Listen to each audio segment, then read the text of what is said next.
Mótmælt var í dag við bandaríska sendiráðið. Tilefni var fangelsisdómur sem Chelsea Manning, áður Bradley Manning, hlaut í gær. Hér við bandaríska sendiráðið við Laufásveg samankomnir á 7. tug mótmælenda sem mótmæla því að Bradley Manning var dæmdur í 35 ára fangelsi í gær. Manning tilkynnti í dag að hann vill héðan í frá vera þekktur sem Chelsea Manning og hér krefjast mótmælendur þess að Chelsea verði látin laus. Af hverju þú komin hingað til að mótmæla? Mér finnst bara mikið vandamála þegar fólk að koma upp stórfellda stríðsglæpi þá sé því refsað en ekki þeim sem að bera ábyrgð á stríðsglæpunum.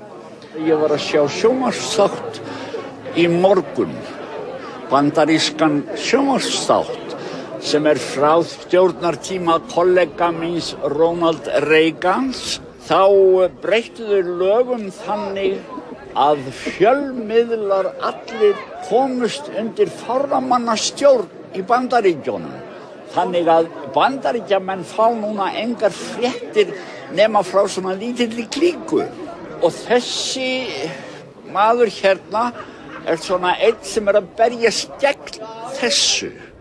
Obama hefur að vísu örlítið reynt að leiðrétta þetta en það afar lítið fjölleitt enn sem komið Frelsu Manning! Frelsu Manning! Frelsu Manning!